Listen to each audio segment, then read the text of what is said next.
श्री नमः। ओम श्री गुरुभ्यो नमः। ओम मातृशक्तये नमः।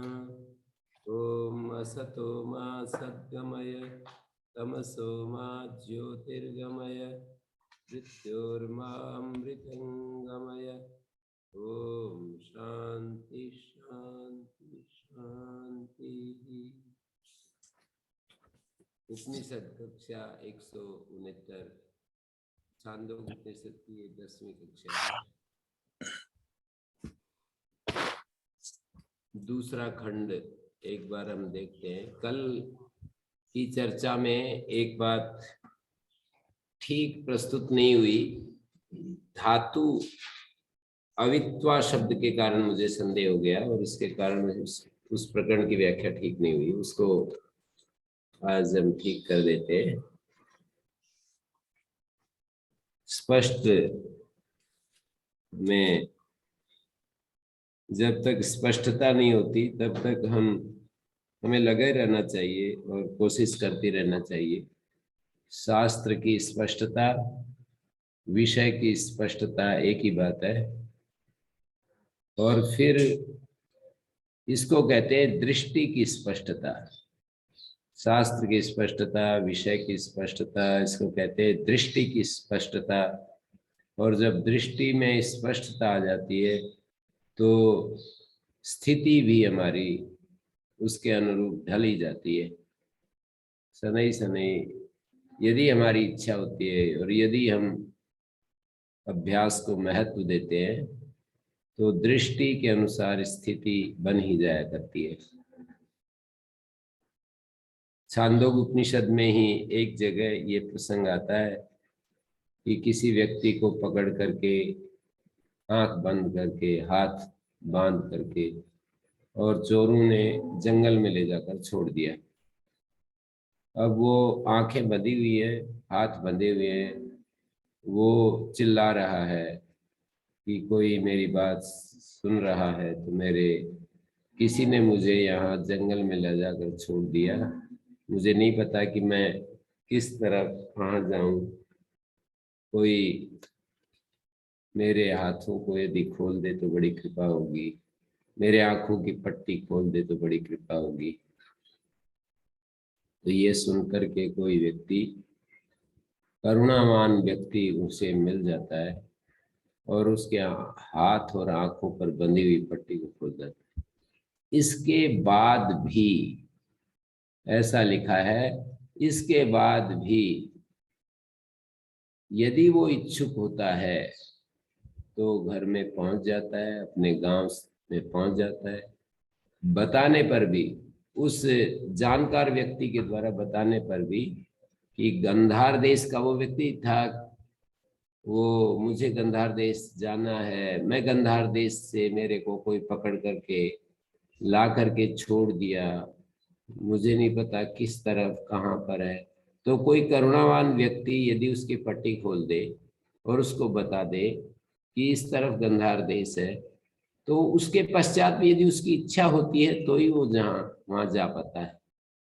और ये पता होने के बाद भी यदि अभी उसका मन वहीं पर, चलो अब मैं यहाँ तो आ गया हूँ, यहाँ के दृश्यों को देखूं, यहाँ की दुनिया को देखूं, जंगल कैसा होता है, जंगल में क्या क्या होता है, वहीं के उन दृश्यों में यदि रमन करने लगता है, वहीं में रम जाता है, तो उसको पता होने के बाद भी वो वहां नहीं पहुंचेगा जहां से वो आया था। बस यही बात यहाँ पर भी लागू होगी। हमें पता भी हो जाए कि ये दृष्टि है, ये शास्त्र कहता है, ये विषय है, पता होने के बाद भी यदि हमारी इच्छा नहीं है तो हमारी स्थिति उसके अनुरूप नहीं ढल सकती। तो दृष्टि के बाद स्थिति अपने आप ढल जाए ऐसा नहीं है। दृष्टि प्राप्त होने के बाद स्थिति भी हमारी स्वतः सिद्ध हो जाएगी ऐसा नहीं है। दृष्टि के लिए अलग प्रकार के एफर्ट्स की आवश्यकता है, प्रयत्न की आवश्यकता है, लेकिन दृष्टि मिलने के बाद स्थिति तक पहुंचने के लिए भी बहुत बड़ा अंदर अवेयरनेस चाहिए, बहुत बड़ी अवेयरनेस चाहिए, सजगता चाहिए। और उस दृष्टि पर हमारा ध्यान होना चाहिए। जो दृष्टि मिली है उस दृष्टि को हमेशा हम अपने ध्यान में बनाए रख सकें कि दृष्टि हमें ये संदेश दे रही है, तो हमारा ध्यान उस तरफ हो। जैसे एक उदाहरण देता हूँ, सामान्य सा उदाहरण है, बहुत मैं देखता रहता हूँ, अपने ऊपर भी प्रयोग करता हूँ, दूसरों पर भी। जैसे हमें वाणी की भूल नहीं करनी चाहिए, ये तो एक दृष्टि है। हमें हड़बड़ाहट में नहीं बोलना चाहिए, हमें ऊंची आवाज में नहीं बोलना चाहिए। लेकिन अकस्मात कोई घटना ऐसी घटती है और हम ये जो दृष्टि है इसको भूल जाते हैं और हम तेज आवाज में बोलने लगते हैं, हड़बड़ाहट में बोलने लगते हैं।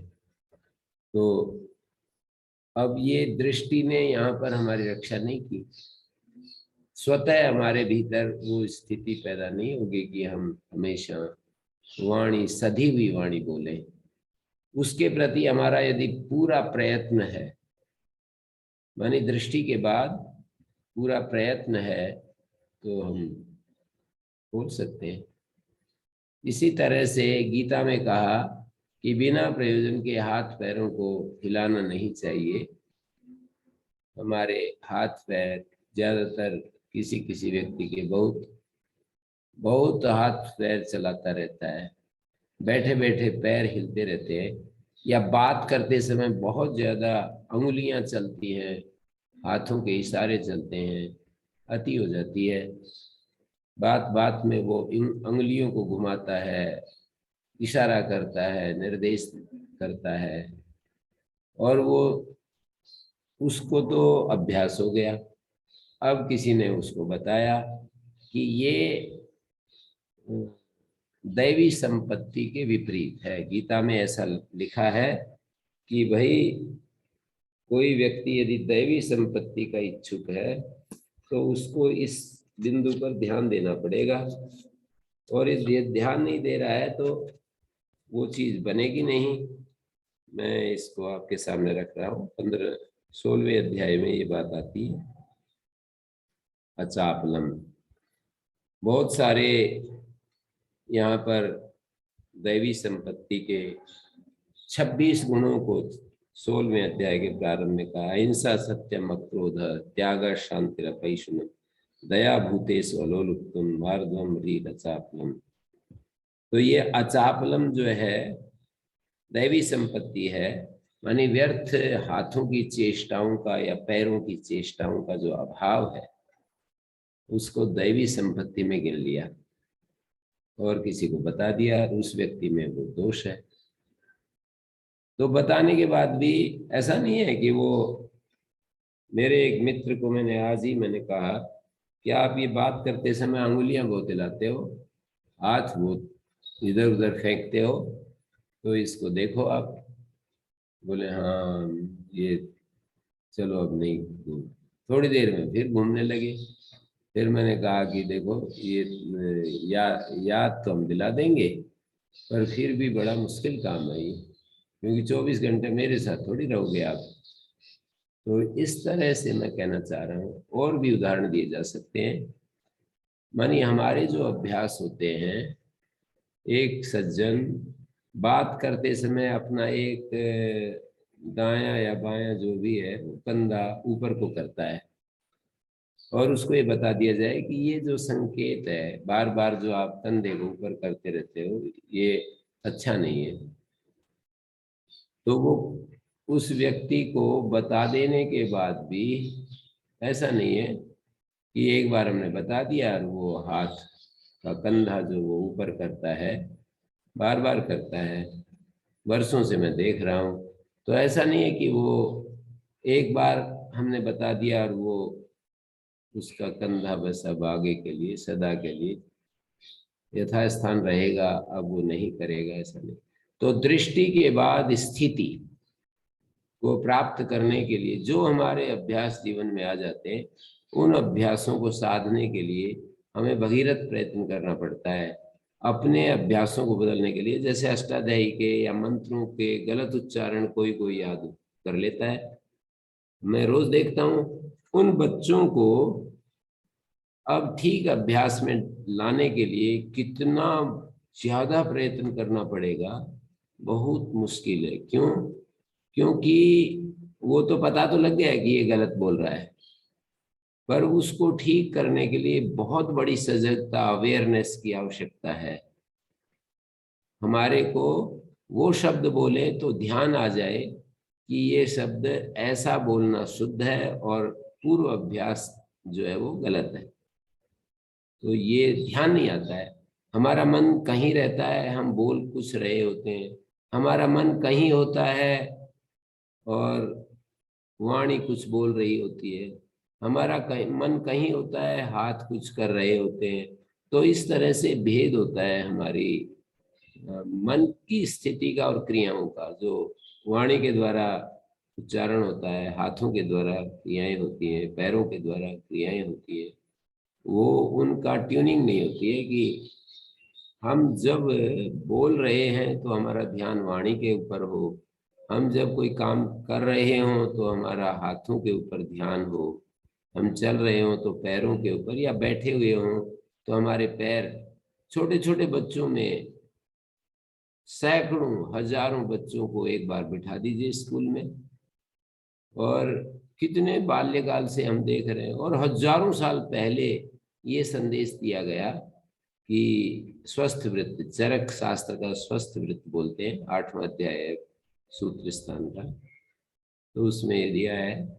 बहुत सारे संदेश संदेश दिए हैं कि भाई हाथों को जमीन में ना चलाएं, तिनके ना तोड़ें, और कितने बच्चों को मैंने ये कहा, पेन आजकल जैसे होते हैं वो जो खट खट करते रहते हैं, बैठे बैठे पेन को चलाते रहेंगे, खट खट करते रहेंगे, फिर मैं ध्यान भी दिला दूंगा कि ये खट खट करना अच्छा नहीं है, इतने मात्र से वो बंद नहीं होगा। किसी किसी व्यक्ति को अपने पुस्तक के पन्ने पलटने के लिए वो जीभ को थूक लगाता है और पन्ने पलटता है। बड़े बड़े एक IAS अधिकारी के सामने में बैठा और वो ये काम कर रहा, पन्ने पलट रहे और बार बार थूक लगा रहे और पन्ने पलट रहे। अब इतने बड़े व्यक्ति को मैं तो ऐसे बोल भी नहीं सकता ना अचानक, अगर जी ये सर ये आपकी ये क्रिया ठीक नहीं है, ऐसे बोलने में भी नहीं आता है। कोई माने उपदेश भी बराबर वालों में ही सही शोभा देता है, और नहीं तो उसका कोई अर्थ नहीं होता है। तो वो बता भी दें, मैं तो कल्पना में जाकर के कहता हूँ, यदि बता भी दें कि ये क्रिया ठीक नहीं है जी, इसको सुधारना चाहिए, तो यदि वो चाहेगा तो वो स्थिति उसकी आएगी, और वो नहीं चाहेगा तो कभी भी सारी जिंदगी भी उसने सीख भी लिया, जान भी लिया कि ये ठीक नहीं है, फिर भी सुधार नहीं होगा। बड़े विद्वान को मैं एक बार सुन रहा था यही गुरुकुल में, मंत्र इतना सुंदर उच्चारण कर रहे थे, उपनिषद के ऊपर इतना सुंदर बोल रहे थे, पर बैठे बैठे कुर्सी पर बैठे बैठे पैर आधा घंटे तक पैर हिलाते रहे, बहुत जोर से पैर हिला रहे थे। तो उनका तो ध्यान नहीं है उधर। मान लो ध्यान दिला भी दें थोड़ी देर के लिए, उन्होंने उसको कोई गलत चेष्टा नहीं समझा कि मैं कुछ गलत कर रहा हूँ। मान लीजिए कोई दूसरा ध्यान दिला भी दे कि स्वामी जी महाराज ये तो क्रिया ठीक नहीं लगी हमारे को, मतलब कभी कभी बहुत ही सामान्य रूप से एकांत में कोई बताए तो कम असर होगा, मतलब उसको इतना अपमान थोड़ी महसूस होगा। पर सभा में यदि कहते हैं स्वामी जी आपने व्याख्यान तो बहुत अच्छा दिया, पर ये पैर हिलाते रहे, ये बात आपकी हमारे को नहीं जमी, तो उसको तो बहुत ही जैसे ऊपर बम डाल दिया वैसे हो जाएगा। लेकिन मैं ये कह रहा हूं कि वो इसके बावजूद भी वो आगे से पैर हिलाना छूट जाएगा, ऐसा नहीं हो सकता है। उसके लिए अलग प्रयत्न करना पड़ता है। मैं इतनी सारी बातें इसलिए बता रहा हूं कि उपनिषद की एक दृष्टि है और उपनिषद के अनुसार एक स्थिति है। ये दोनों अलग प्रयत्न की अपेक्षा करते हैं, अलग साधना की अपेक्षा करते हैं। उपनिषद को सुन करके भी उपनिषद में स्थिति हमारी सहज हो जाए ऐसा नहीं हो सकता है। उसके लिए अवेयरनेस चाहिए, उसको अवेयरनेस कहेंगे, उसको सजगता कहेंगे, उसको हमें ध्यान देना कहेंगे, उन बातों पर ध्यान देना कहेंगे, ऑब्जर्वेशन कहेंगे, जो एकदम शांत ऑब्जर्वेशन, चॉइसलेस ऑब्जर्वेशन, बिल्कुल एकदम से माइंड को स्थिर करके और निरंतर उस पर जब हम वो करते हैं, फोकस करते हैं, तो लंबे समय के बाद हमारा स्वभाव बदल जाता है, उस चीज से हट जाता है। जो करना चाहते हैं और जहाँ से हटना चाहते हैं, दो ही तो चीज होती है। एक जगह से हम हटना चाहते हैं, एक जगह पहुंचना चाहते हैं। जहाँ हटना चाहते हैं उसका नाम वैराग्य, और जहाँ पहुंचना चाहते हैं उसका नाम अभ्यास। तो ये दोनों साथ साथ चलती हैं। पर ये दोनों ही चीजें, अभ्यास और वैराग्य, बिना सजगता अवेयरनेस के, बिना ध्यान के सिद्ध नहीं होती है। यदि हमारा हम उस तरफ ध्यान नहीं देते तो ये हम कर नहीं पाएंगे। मानी सीखने के बाद भी, दृष्टि उपलब्ध होने के बाद भी स्थिति तक नहीं पहुंच पाएंगे। यात्रा दृष्टि तक तो ठीक है, कोई बात चलेगी तो हम भी अपनी आहुति दे देंगे, हम भी उस सभा में ये यश प्राप्त कर लेंगे कि भाई आदमी तो जानकार है। तो बात चलेगी तो हम कोई बात यदि कहेंगे तो वो सभा के सभासद, सभा के लोग हमारी बात को सुन करके हमारे को आदर देंगे, हमारे को महिमा देंगे, और वो हमारे को बहुत सारा सम्मान देंगे, खाने पीने का और दक्षिणा भी देंगे, सारी बातें हैं। लेकिन सब कुछ होगा, ये सब तो हो जाएगा हमारे बोलने वाले को सुनकर। वे लोग बहुत सारी चीजें हमारे लिए करेंगे, पर बोलने वाला स्वयं उस दृष्टि को स्थिति तक पहुंचाने के लिए बहुत अवेयरनेस की आवश्यकता है। ये इसीलिए तो नहीं आती हैं आचरण में चीजें। जैसे हम सुन लेते हैं कि क्रोध अच्छा नहीं है, क्रोध नहीं करना चाहिए, और लॉजिकली समझ में भी आ जाता है। क्रोध से बहुत सारे हार्मोन्स का सीक्रेशन होता है, उससे हमारा मस्तिष्क में ऐसे स्राव होते हैं जो सारे शरीर को विषाक्त कर, खून को विषाक्त कर देते हैं। ये सारी सुनने के बाद भी और हम उसको नहीं कर पाएंगे, सिद्ध नहीं कर पाएंगे। माने सिद्ध नहीं हो पाएगा, कर पाएंगे तो नहीं बोलना चाहिए, सिद्ध नहीं हो पाएगा। सुनने मात्र से, न श्रवण मात्र तत्, एक सांख्य का सूत्र है, न श्रवण मात्रा तत्सिद्धि निवृत्ते भी अनुवृत्ति दर्शनार्थ सूत्र है कि सुनने मात्र से कोई काम सिद्ध नहीं होता है। वो एक बार तो उस क्षण के लिए निवृत्त हो गया, लेकिन फिर उसकी अनुवृत्ति हो जाएगी। आवृत्तिर असकृत उपदेशात, ये भी ब्रह्म सूत्र है, इसलिए बार बार आवृत्ति करनी पड़ती है, उपदेश को बार बार सुनना पड़ता है और निरंतर उपदेश ग्रहण करना पड़ता है। कई बार आदमी कहते हैं, अजी एक बड़े विद्वान प्रिंसिपल थे, बहुत बड़े, उनके कई सारे रिश्तेदार भी, उनका बेटा भी बहुत बड़े बड़े पदों पर है, कोई आईएएस है, कोई एसपी है, कोई कुछ है, कोई कुछ है, इतना बड़ा। बोले आचार्य जी ये दो चार बातें ही तो बताते हैं, उसमें क्या, सब जानते ही है ना हम तो, कि झूठ नहीं बोलना चाहिए, सच बोलना चाहिए, किसी को धोखा नहीं देना चाहिए, चीट नहीं करना चाहिए, चोरी नहीं करनी चाहिए, और ये किसी की हिंसा नहीं करनी चाहिए। ये दो चार बातें ही तो सब बोलते हैं। आदमी को ईमानदार रहना चाहिए, धोखाधड़ी ठीक नहीं होती है। क्या बार बार इन्हीं बातों को, उन उपदेशों को सुनने की क्या आवश्यकता है। तो ये बात तो ठीक है कि जानकारी तो हो ही जाती है, लेकिन उस जानकारी को स्थिति तक बदलने के लिए बार बार सुनने की आवश्यकता होती है, क्योंकि जानकारी मात्र से चीजें यदि बदल जाए तब तो वास्तव में एक बार सुन लिया खत्म बात। एक बार सुनते ही यदि जानकारी हुई और ये जो ज्ञान है ये अज्ञान को नष्ट करता है, ये बात तो ठीक है, पर सदा के लिए ज्ञान अज्ञान को नष्ट कर दे। एक बार बादल, सूर्य एक बार आकाश में चमक रहा है, खूब एकदम प्रकाश प्रकाश दिख रहा है, बादल आ गए तो अंधेरा हो गया। हवा ने बादलों को हटा दिया, फिर प्रकाश हो गया। अब सदा के लिए थोड़ी हवा ने बादलों को हटाया है, बादल फिर आ जाते हैं। तो ऐसे पुनरावृत्ति जीवन में होती रहती है। सुनने से हमारा ज्ञान हटता है, ज्ञान आ जाता है। ज्ञान का मतलब प्रकाश। तो सुनना एक प्रकार से हमारे भीतर ज्ञान पैदा करता है और उस ज्ञान से अज्ञान हटता है, ये बात भी सही है। लेकिन सदा के लिए हट जाता है, सदा के लिए वो चीज चली जाती है, ऐसा नहीं होता है। उसके लिए फिर अभ्यास की अपेक्षा होती है, ध्यान की अपेक्षा होती है। वो जो सुना है और जो कहा गया है उसके प्रति अवेयरनेस की आवश्यकता होती है, ध्यान की आवश्यकता होती है, सजगता की आवश्यकता होती है। ये सारी बातें इतनी जरूरी हैं कि हम उपनिषद पढ़ते चले जाएं, सुनते चले जाएं और उसके बाद समझते चले जाएं कि हाँ बिल्कुल।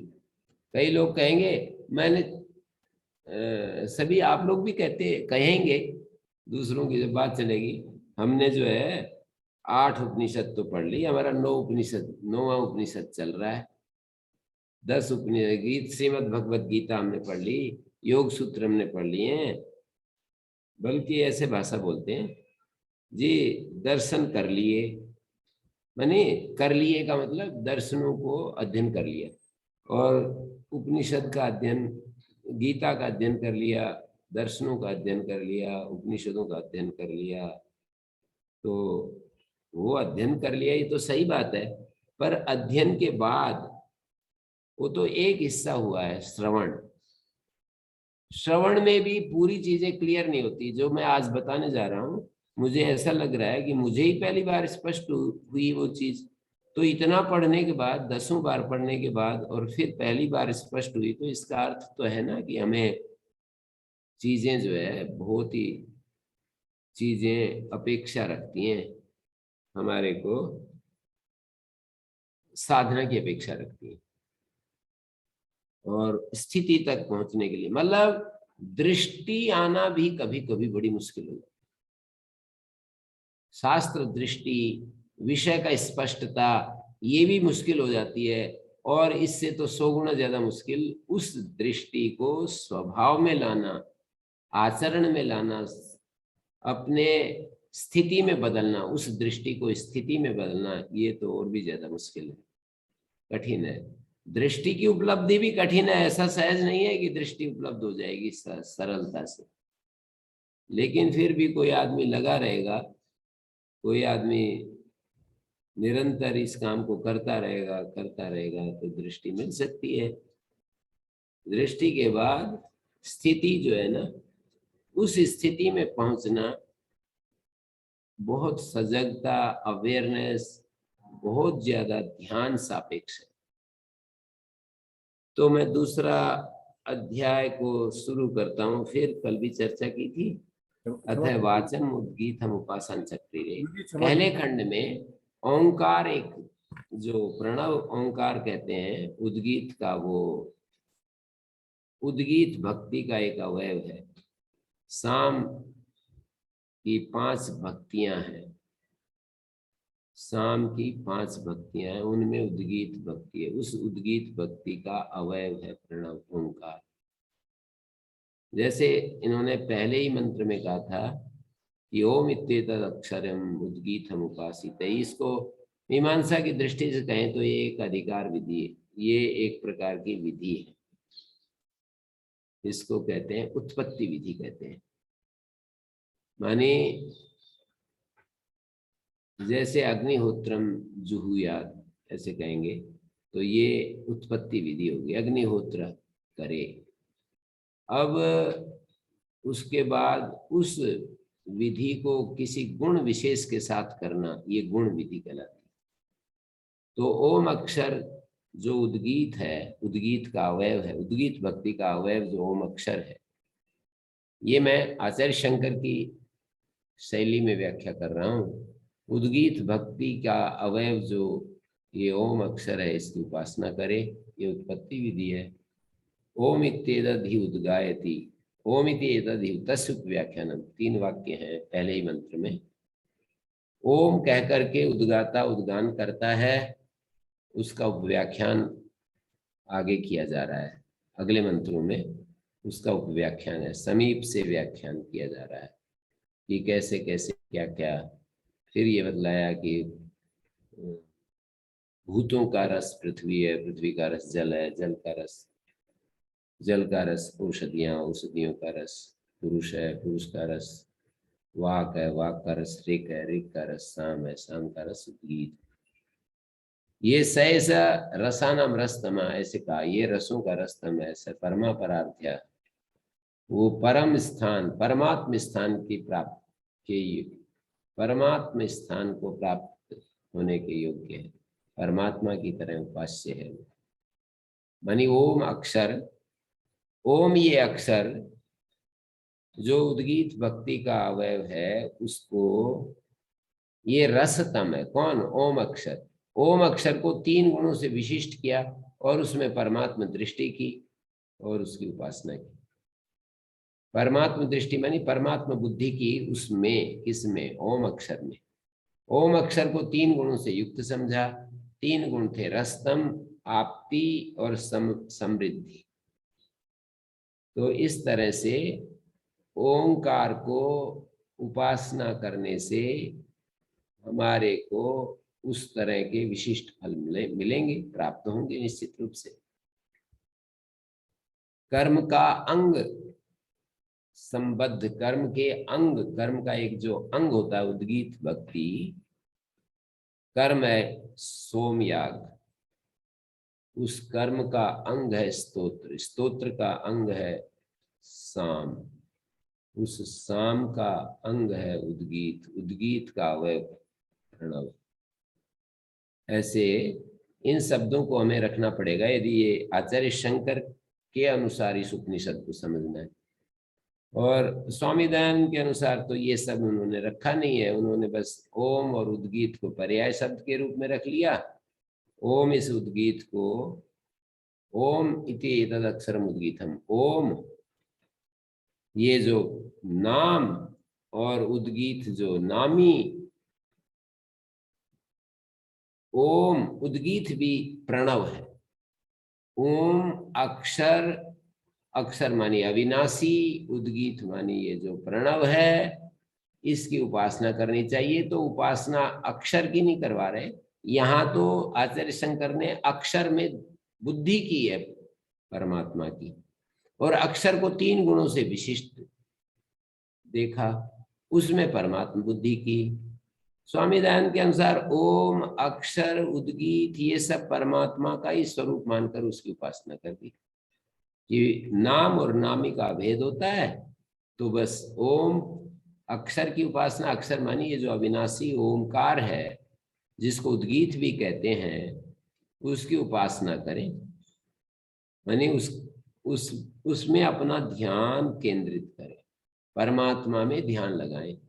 वहां पर शब्द के ऊपर नहीं, यहाँ तो शब्द के ऊपर परमात्मा दृष्टि कर रहे हैं। शब्द है, ज्यादा अंतर नहीं है, हम ध्यान से सूक्ष्मता से देखेंगे तो ज्यादा अंतर नहीं है। वो सीधा यूं कह देंगे कि भाई ओम जो परमात्मा है, वो शब्द को बीच में नहीं ला, मतलब अलग से नहीं देख रहे कि ओम जो परमात्मा, उद्गीत भी उसको कहते हैं, अक्षर भी अविनाशी है वो, ऐसे उस परमात्मा की उपासना करें। ओम इति उद्गायति, परमात्मा को का उद्गान करते हैं उपासक, मानी हृदय से उसका गान करते हैं। एक साधु से मैं मिला, तो हम उसके पास 1 घंटे रहे लगभग। तो उसके आज उसने अपना स्वभाव बना रखा है, बस बीच बीच में ओ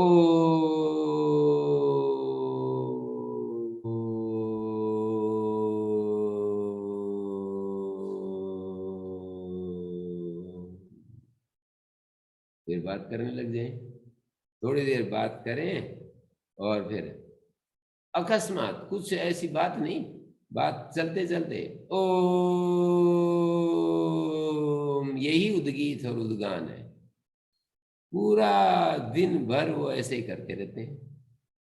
एक एक व्यक्ति ऐसे करते हैं। एक व्यक्ति से मैं मिला था, कोई भी बात बोले ओम नमः शिवाय, थोड़ी बात कहेंगे और फिर थोड़ी देर बाद बोलते ओम नमः शिवाय, बात करते रहे और ओम नमः शिवाय। एक साधु से मिला, उसका नाम ही राम भज डाल दिया।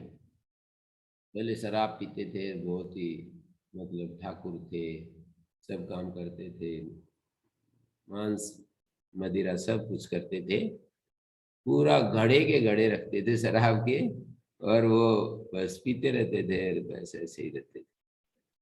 अब उसने साधु बन गए, सन्यासी बन गए, और बस बात करते रहेंगे, थोड़ा ऊंचा सुनता है राम भज, बात कहेंगे थोड़ी देर में फिर बोल देंगे राम भज, राम भज माने राम का भजन करो, राम का भजन करो, राम भज।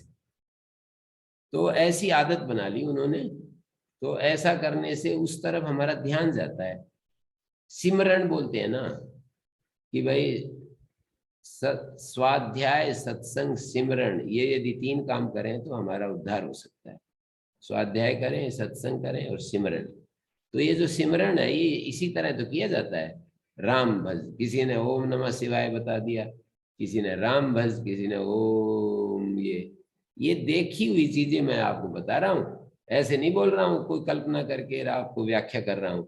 मैंने अलग अलग व्यक्तियों को देखा और इस तरह से वो अपना वो आचरण वो उन्होंने बनाया है। वो अभी भी है, ये जो मैं जो बता रहा हूँ, उन व्यक्तियों को जिनको मैंने देखा वो अभी भी हैं और वो ऐसे करते हैं। तो यहाँ पर परमात्म दृष्टि की ओम अक्षर में, ये आचार्य शंकर का कहना है।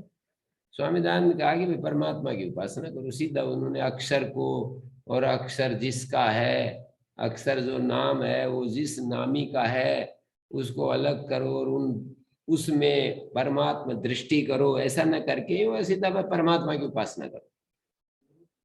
जी ऐसा नहीं मानते हैं कि ओम परमात्मा का ही मुख्य नाम, ऐसा ही मानते हैं, ऐसा ही मानते हैं। तो फिर वो अक्षर को भी क्यों मानते हैं? अक्षर ही यहाँ पर शास्त्र जैसा कह रहा है वैसा व्याख्यान करना होता है ना। यही मानते हैं जो आप बोल रहे हो कि परमात्मा का मुख्य नाम ओम है, ये तो सारा उपनिषदों में भरा पड़ा है, तो वो क्यों नहीं मानेंगे, क्यों नहीं मानेंगे। पर ये शब्दों की वो व्याख्या वाक्यों की कर रहे हैं, वाक्य क्या कह रहा है उसके अनुसार हमें, और इसमें अलग थोड़ी जा रहा है। ओम अक्षर पर परमात्मा दृष्टि करो, परमात्मा बुद्धि उस ओम अक्षर के ऊपर बिठा दो। हमारी बुद्धि को जैसे राम में दशरथ बुद्धि करो, तो इसका मतलब क्या है, राम अलग चीज है, दशरथ अलग चीज है, लेकिन दशरथ को राम में बिठा दो। ऐसे ओम एक शब्द होता है ना, और शब्द के द्वारा जिसको हम कहते हैं वो एक, ये कृष्णमूर्ति एक विचारक हुए हैं बहुत बड़े, हाँ उसी के समय हुए हैं, यूं कहना चाहिए उनसे पहले वह पूर्ववर्ती हैं, तो ओशो से पूर्ववर्ती हैं, पर समान से ही है, ओशो के बाद भी जीवित रहे हैं। हाँ, तो वो बहुत बड़े, मतलब 3-4 साल पहले गए होंगे, तो जैसे वो 86 में गए, ओशो शायद 90 में गए, तो वो उन्होंने बहुत सारे प्रवचन किए, बहुत सारा लिखा है, मैंने भी बहुत पढ़ा है। तो एक बात कहते हैं, वो यहाँ भी उपनिषद में मुझे देखने को मिली, वो तो अपने विवेक से कहते हैं, वो तो साफ मना कर देते हैं कि मैंने उपनिषद गीता आदि नहीं पढ़े। कभी कोई चर्चा में कोई सुना देता होगा जबरदस्ती, तो वो अलग बात है, पुस्तक पढ़ना अलग बात है। मैंने उपनिषद गीता नहीं पढ़े।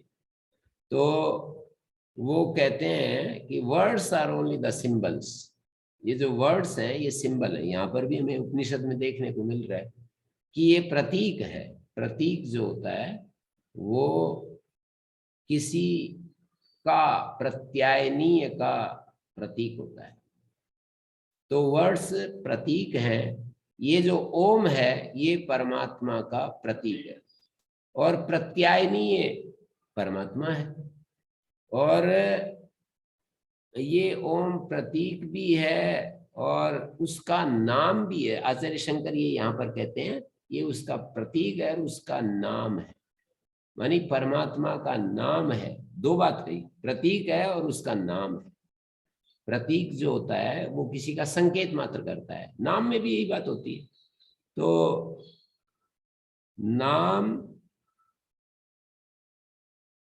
को ऐसे पकड़कर कहा कि उसकी उपासना करनी चाहिए, नाम की उपासना करनी चाहिए, पर नाम में 3 गुण जोड़ दिए।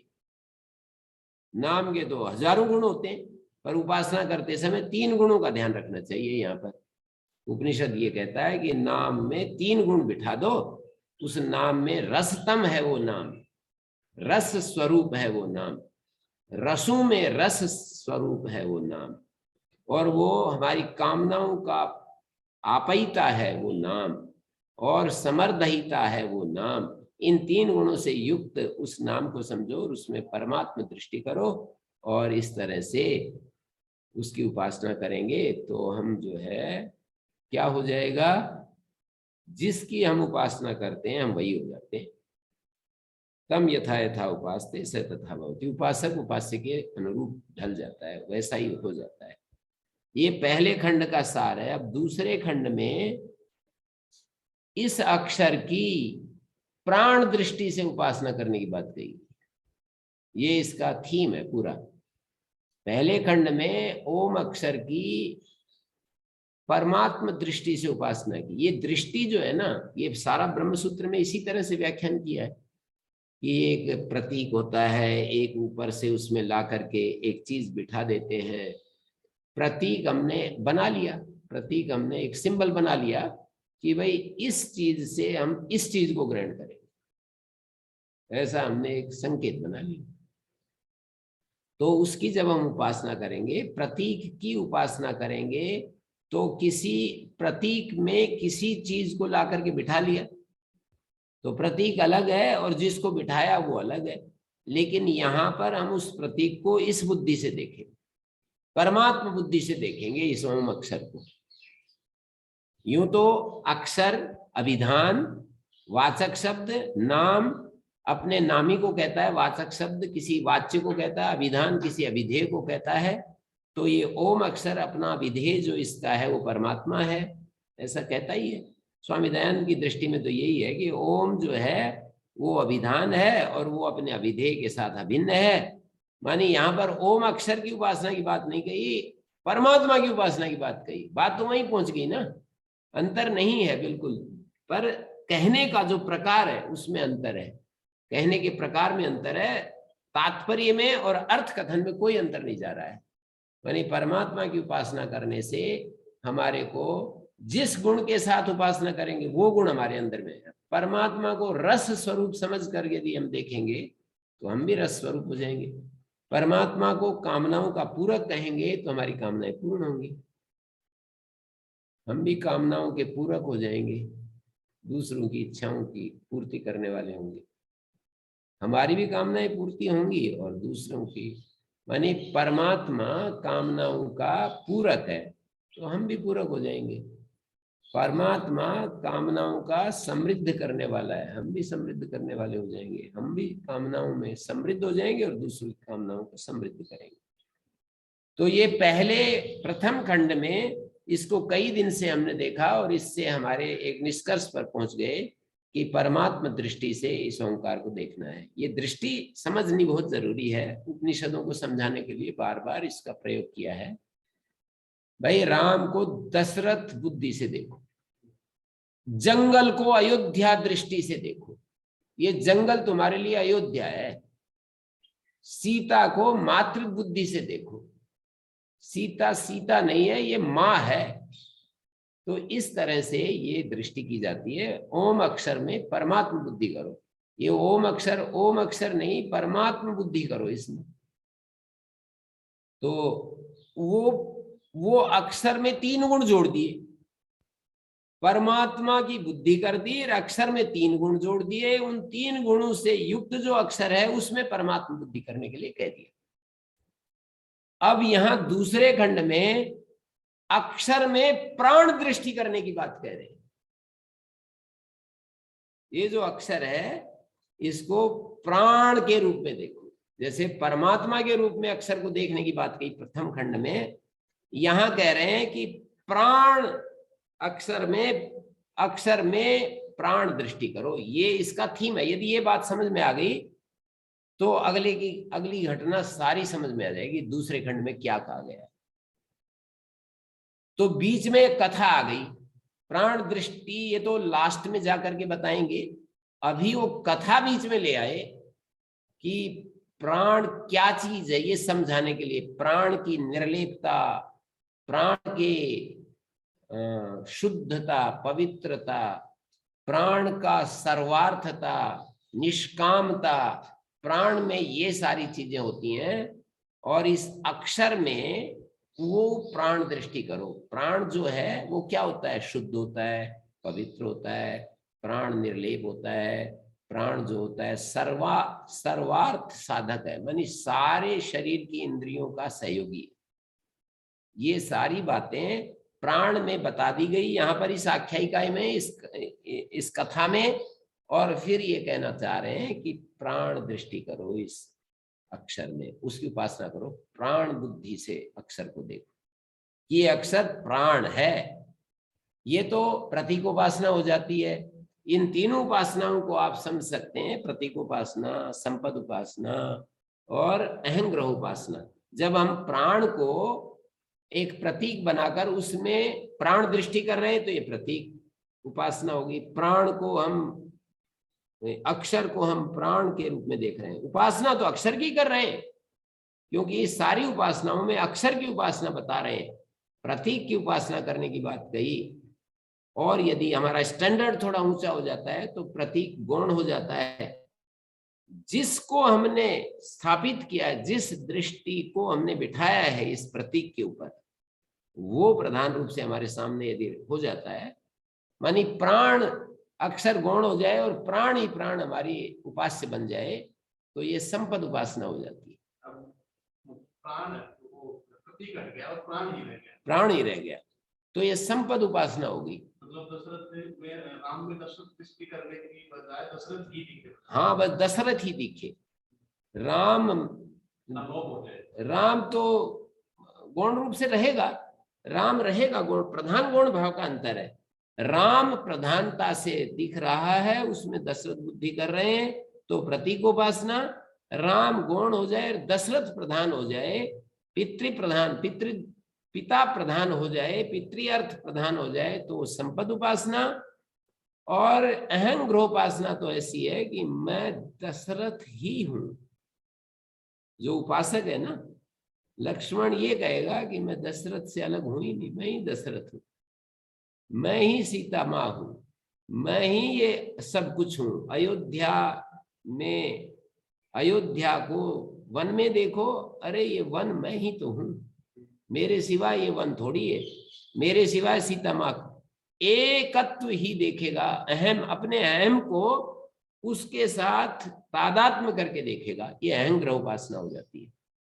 जैसे यहां पर समझने में बहुत सुविधा है, जैसे उसने रसतम के रूप में देखा, ओंकार में रसतम विशिष्ट ओंकार में परमात्मा दृष्टि की, रसतम गुण से युक्त ओंकार में परमात्मा बुद्धि की।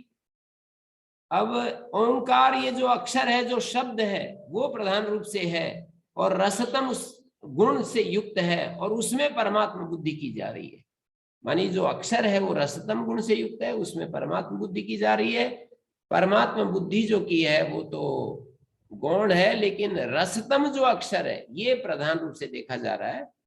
गुण, रसतम गुण से युक्त जो अक्षर है उस अक्षर में परमात्मा बुद्धि की गई है। तो ये उपासना प्रतीक उपासना बनेगी। संपद उपासना, ये रसतम अक्षर जो है ये गौण हो जाए और परमात्मा हमारे सामने आ जाए, तो ये संपद उपासना होगी। और यदि उपासक ये समझे अरे मैं ही तो हूं वो जिसको हम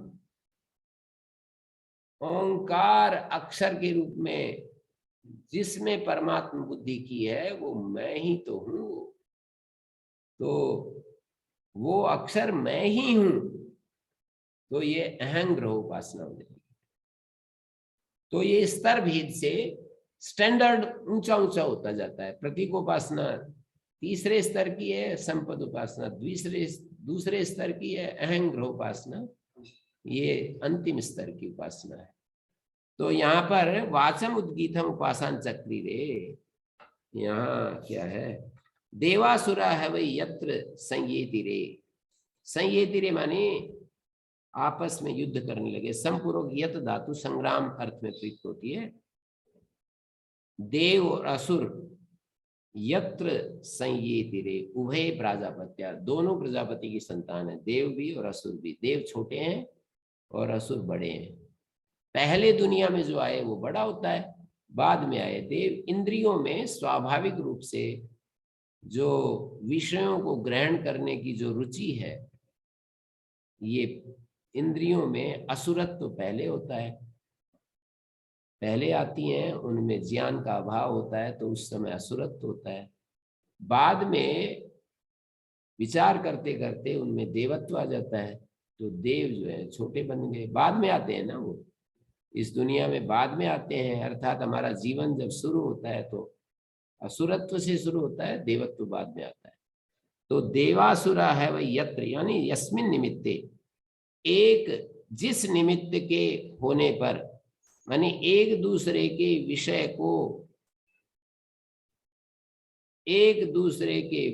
को दबाने के लिए वो युद्ध करने लगे। जैसे कि हम युद्ध में क्या होता है, ये मेरी भूमि है, वो कहता है ये मेरी भूमि है, एक दूसरा उस पर आक्रमण करता है उस भूमि पर, तो जो बलवान होता है वो उसको अपने अधिकार में कब्जे में कर लेता है।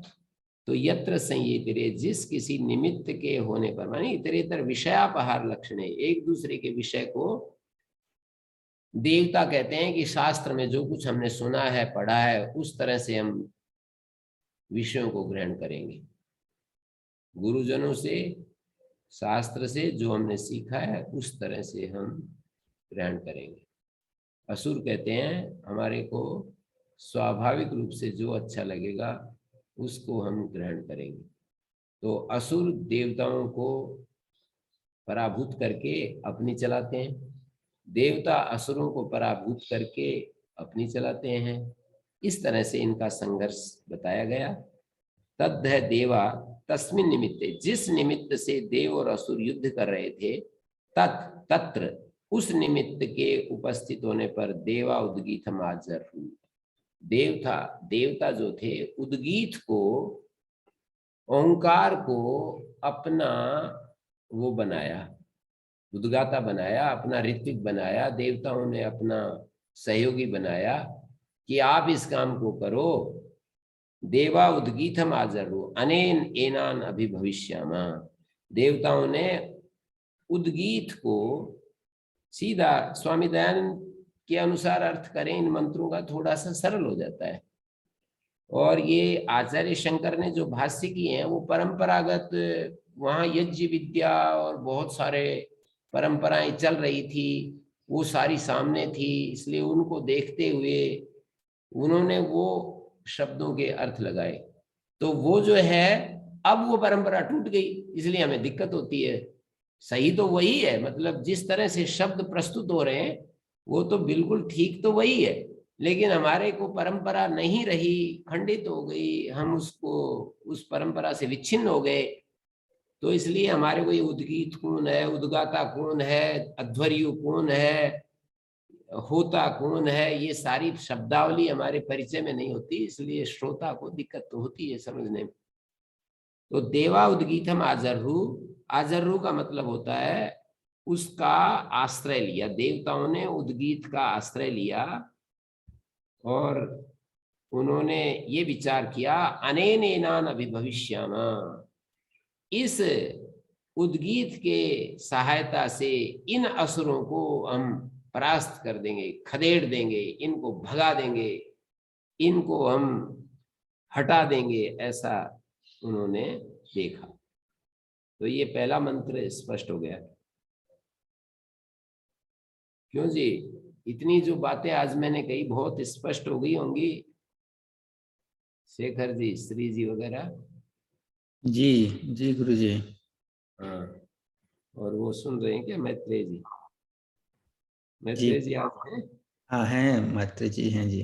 गुरु जी, आपने वो जो गीता का 16वें अध्याय का एक श्लोक की आपने वर्णन किया था, वो कौन सा श्लोक था? वो नंबर क्या था? दूसरा श्लोक, 16वें अध्याय का दूसरा, अचापलम। जैसे मैंने कहा हाँ कि हाँ गीता में तो सीख लिया हमने, सुन लिया कि जी भाई हाथ पैर चलाने नहीं चाहिए। जी अब इस अचापलम स्थिति को लाने के लिए आदमी को ऊपर से नीचे तो ध्यान को केंद्रित रखना पड़ेगा ना।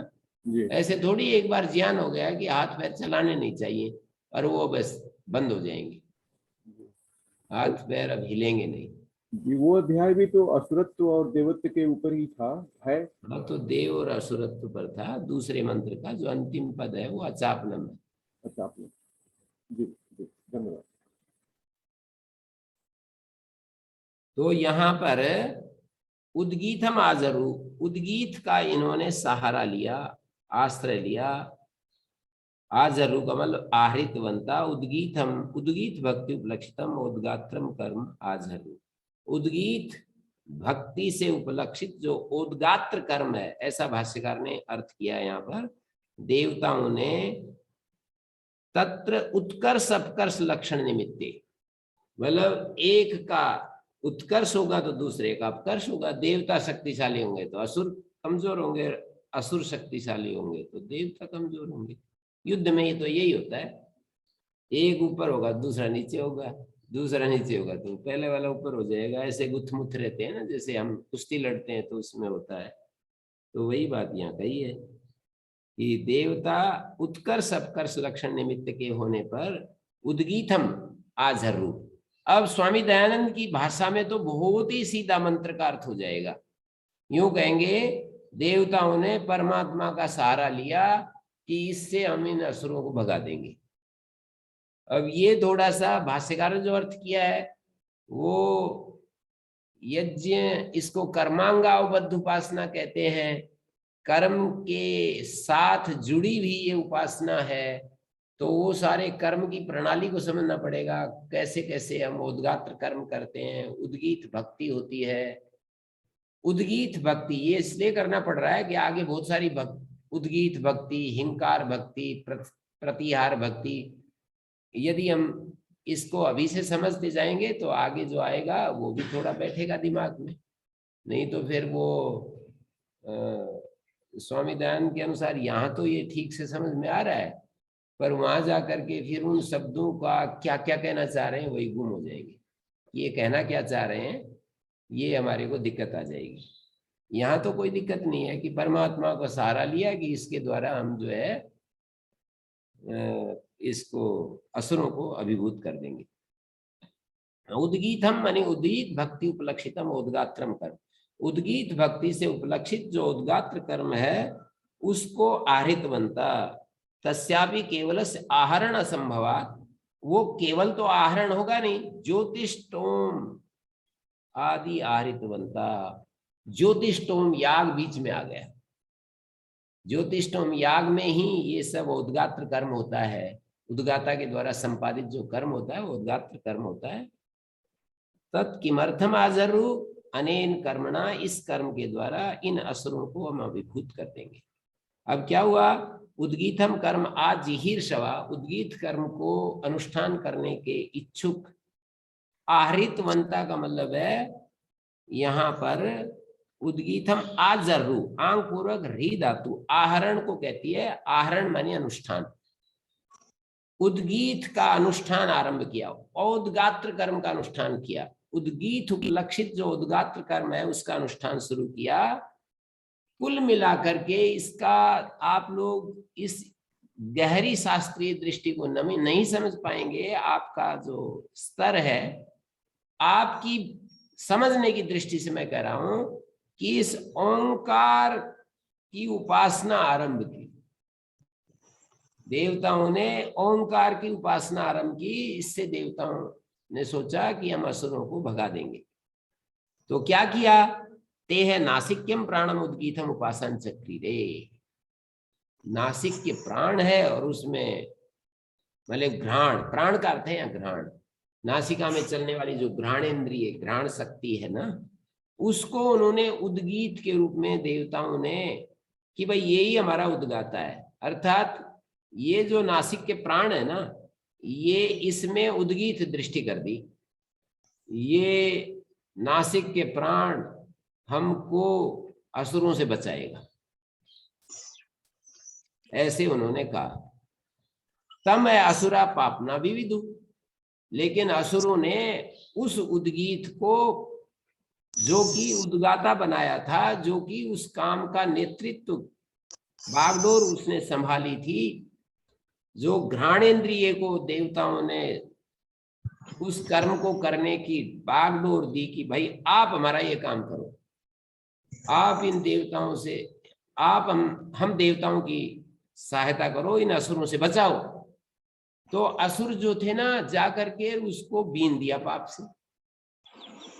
असुरों ने उस उद्गीत को ही बीन दिया, जिसको सहायक बनाया था, जिसको उद्गाता बनाया था, जिसको अपने कर्म में साधन बनाया था कि ये हमारे इस कर्म में सहयोगी होगा।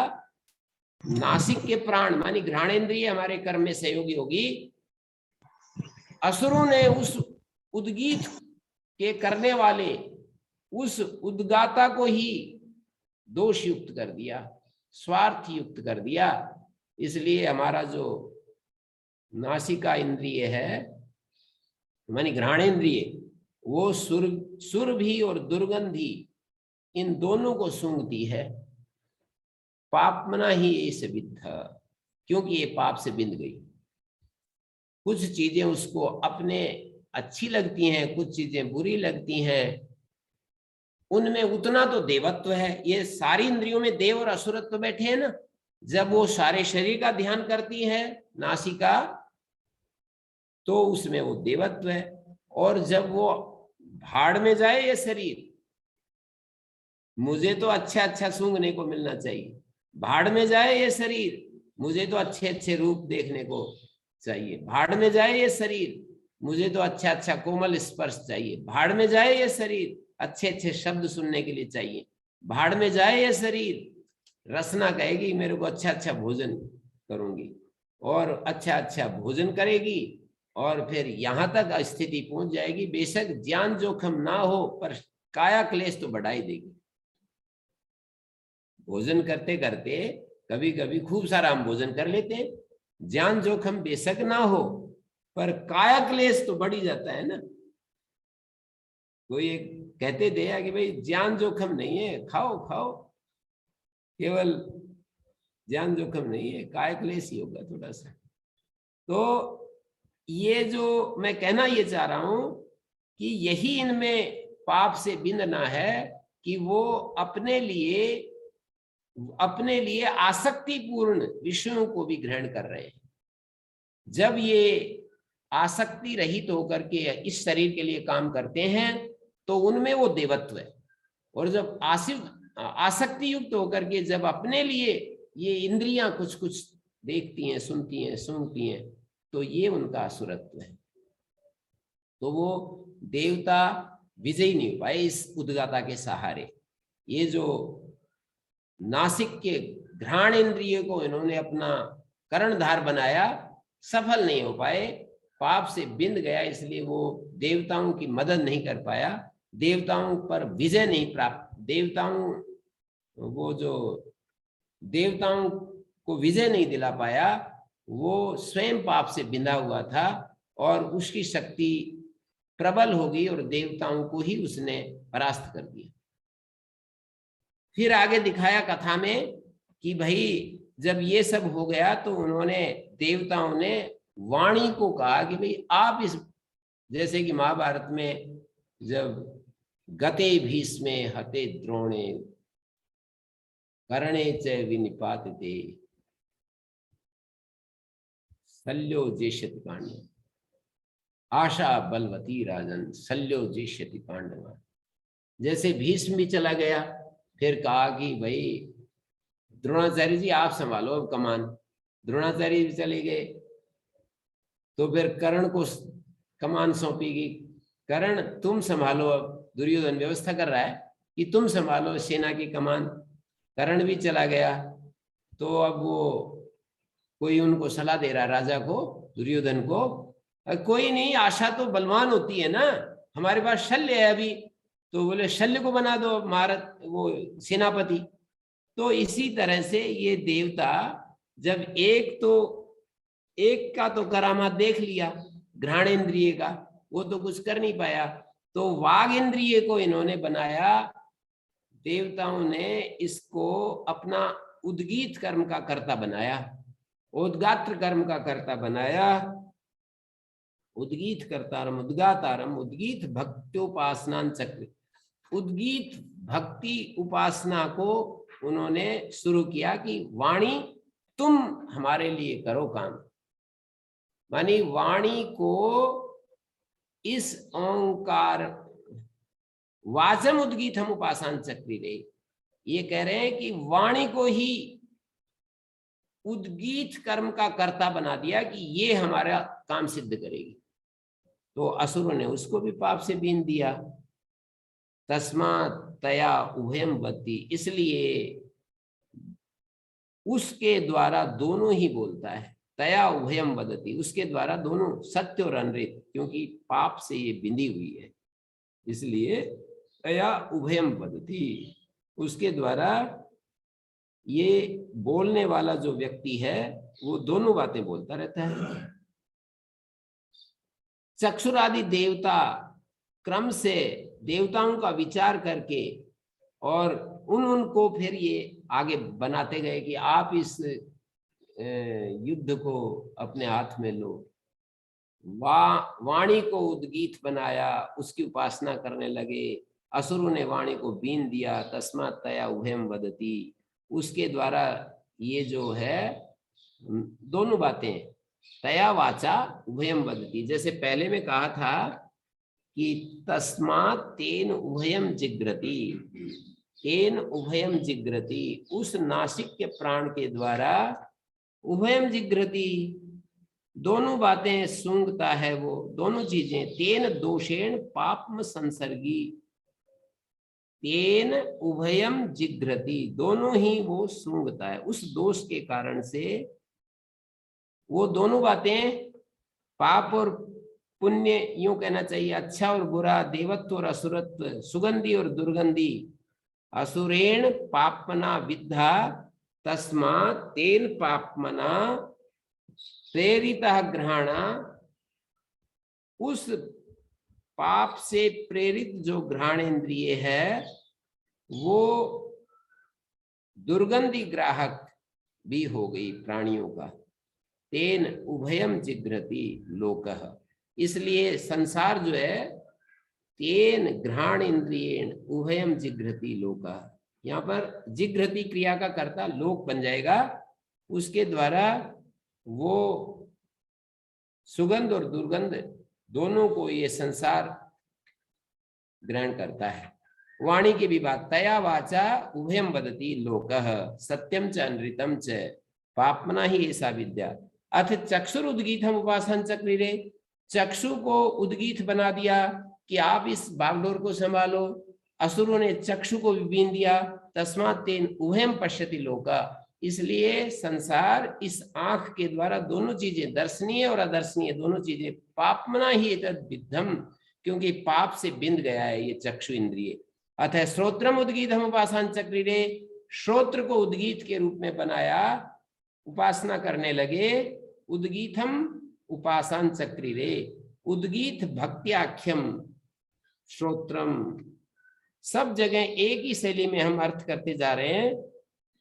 मानी ये जो घ्राण है उसको उद्गीत का काम सौंपा, और वाक को सौंपा, चक्षु को सौंपा, श्रोत्र को सौंपा और मन को सौंपा। तद असुरा पापना विविधु, कान को सौंपा तो श्रवणीय अश्रवणीय दोनों दोनों बातों को संसार इसी के कारण से दोनों बातों को कि वो पाप से बिंधा हुआ है, श्रवणीय अश्रवणीय, किसी की निंदा भी सुनता है, प्रशंसा भी सुनता है। ऐसे ही मन संकल्पनीयम असंकल्पनीयम, पाप से बिंधा हुआ है, इसलिए संकल्प करने योग्य का भी संकल्प करता है। तेन उभयम, तेन तस्मात् तेन उभयम संकल्पयते पापना विविधु, पाप से बीन दिया असुरों ने इस मन को, इस दोष के कारण से पापना प्रेरितो मनः संकल्पीय, संकल्पनीय और असंकल्पनीय दोनों का संकल्प करता है। उभयम संकल्पयते, तेन उभयम, तेन मनसा, उस मन के द्वारा संसार दोनों का संकल्प करता है। अथ यह एवं मुख्य प्राणाब, 7वें मंत्र में ये बताया कि ये जो मुख्य प्राण है श्वास प्रश्वास के रूप में आता जाता है, उसको उद्गीत बनाया।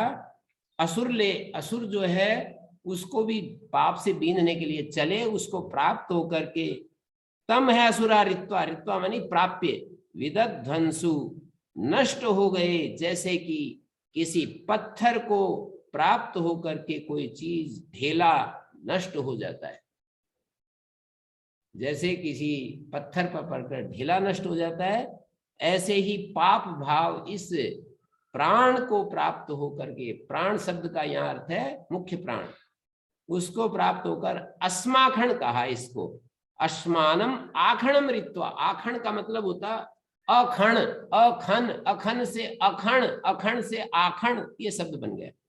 अखन का मतलब जिसको, जिसके अंदर तंक नहीं किया जा सकता, तांस नहीं की जा सकती, और अखन, अखण, जिसको काटा नहीं जा सकता, जिसके अंदर छीनी नहीं चलती है। इतना कठोर है ये कि संसार की कोई छीनी इसके ऊपर काम नहीं करती। अखण, अस्माखण, ऐसा ये अस्मा है, ऐसा ये पत्थर विशेष है जिस पर संसार की कोई भी छीनी काम नहीं करती है। उस पर जाकर के ये जो भी है वो नष्ट हो गया, मानी पाप बींधने के लिए चला, पाप नष्ट हो गया, ये नहीं बिंधा। और अगले मंत्र में कहा कि ऐसे अस्माखंड को प्राप्त होकर जो कोई पापी व्यक्ति, विरोधी व्यक्ति, संसार में विरोध करने वाला व्यक्ति ऐसे उपासक को जाकर के कोई छेड़ता है, उसका कुछ नहीं बिगड़ेगा, वही नष्ट हो जाएगा।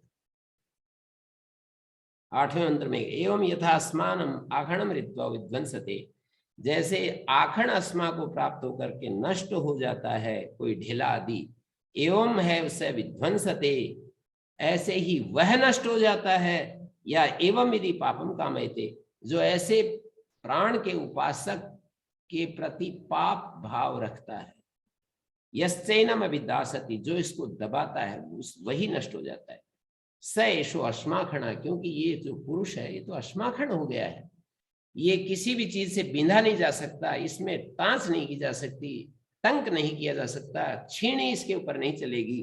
तो 7वें मंत्र में तो पाप नष्ट हो जाता है, इस प्राण को स्पर्श करके पाप नष्ट हो जाता है, और दूसरे में पापी नष्ट हो जाता है इस व्यक्ति को प्राप्त करके, इस उपासक को प्राप्त होकर के व्यक्ति इसका कुछ नहीं बिगाड़ सकता। संसार में प्रलोभन से भरा हुआ ये दुनिया हमारे को फुसलाने लगती है, प्रलोभन देने लगती है, भय देने लगती है, ना तो भय के काबू में आएगा ना प्रलोभन के काबू में आएगा।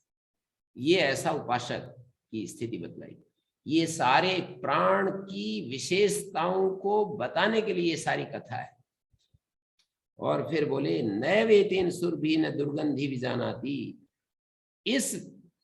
इसके द्वारा मानी इस प्राण के द्वारा सुरभि और दुर्गंधि और सुंदर रूप और कुरूप ये उपलक्षण है, सुरभि और दुर्गंधि।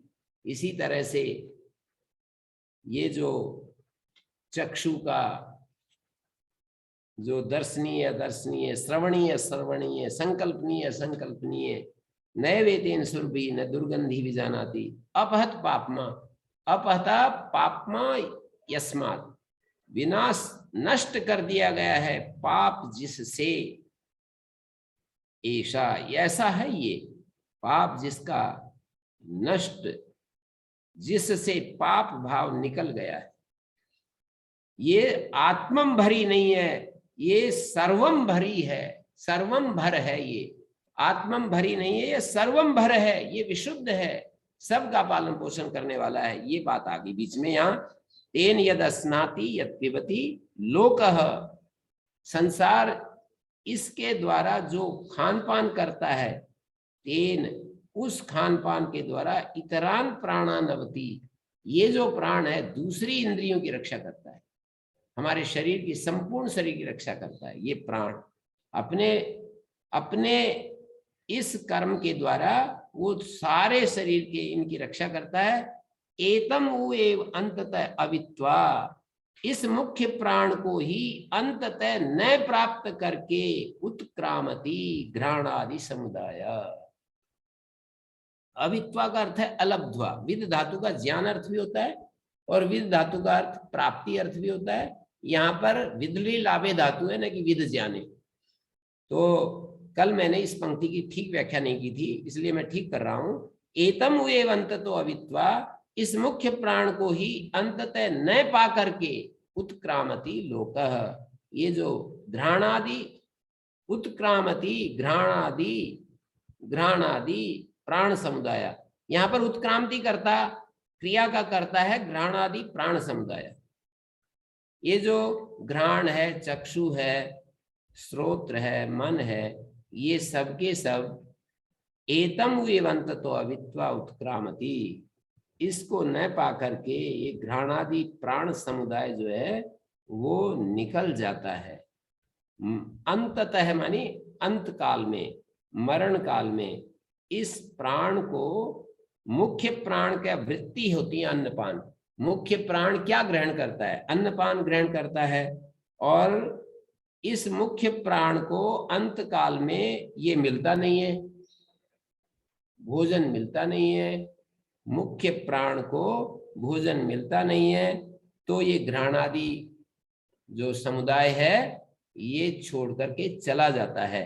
व्याददात्येव अंततः, और ये जो प्राण है इसकी अशिशिषा, खाने की जो इच्छा है वो अधूरी रह जाती है और वो मुंह खोल देता है, खाने के लिए मुंह खोल देता है, लेकिन वो न खा सकने के कारण वो दूसरी इंद्रियां हैं इस शरीर को छोड़ करके चले जाती है।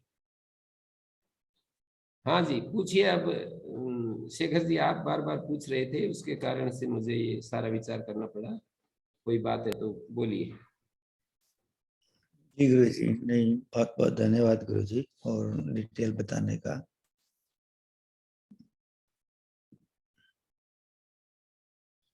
और भी किसी का कोई प्रश्न है तो बोलिए।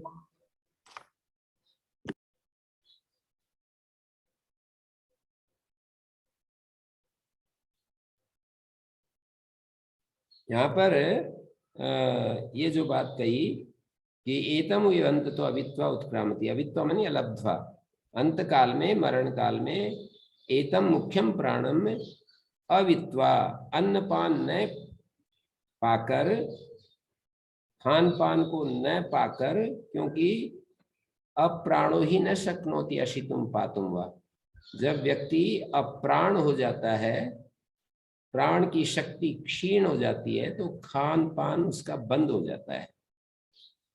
तेन तदा उत्क्रांति प्रसिद्धा घ्राणादि कलापस्य दृश्यते ही उत्क्रांतो प्राणस्य अशिशिषा, माने उत्क्रांति के समय प्राण की खाने की इच्छा देखी जाती है। क्या देखी जाती है? अतो व्याददात्य आस्य विदारणम करोति, ये जो प्राण है ये आस्य विदारण करता है। तद्धि अन्न अलाभ उत्क्रांतस्य लिंगम, अन्न का न मिलना ये उत्क्रांति का चिन्ह बन जाता है।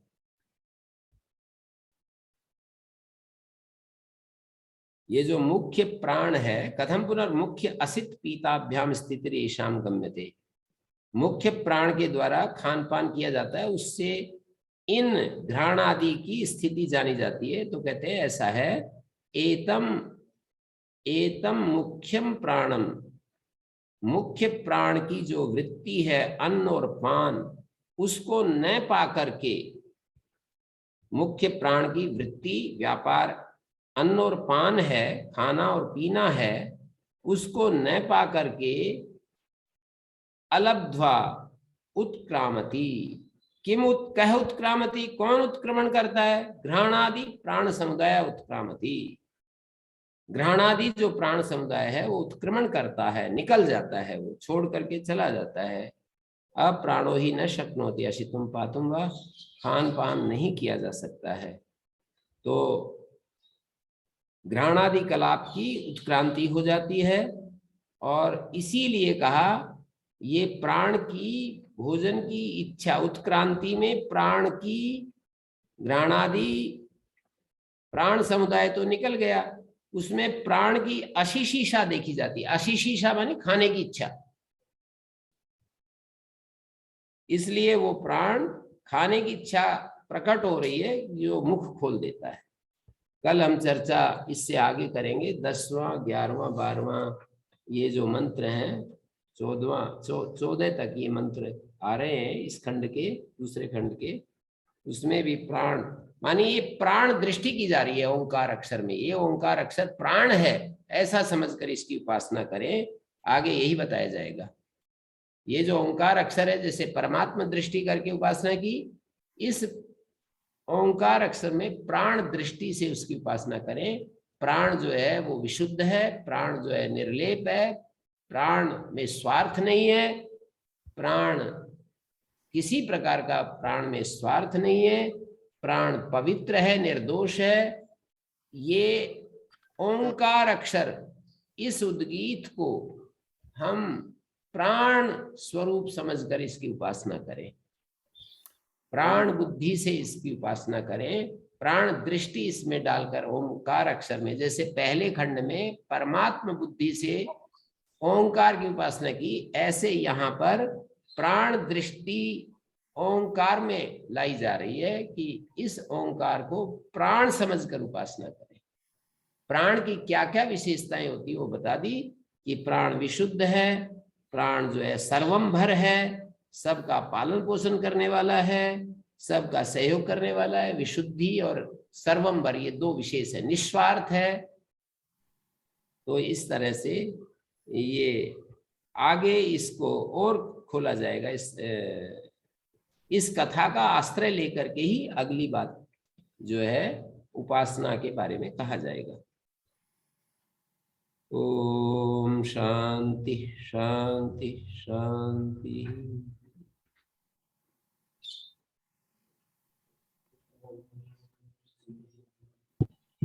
ओम भगवान।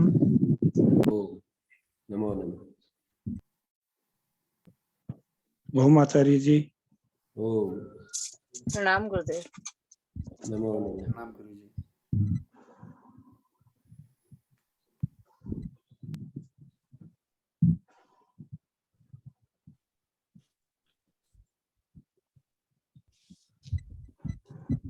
जी प्रणाम गुरु जी। ओम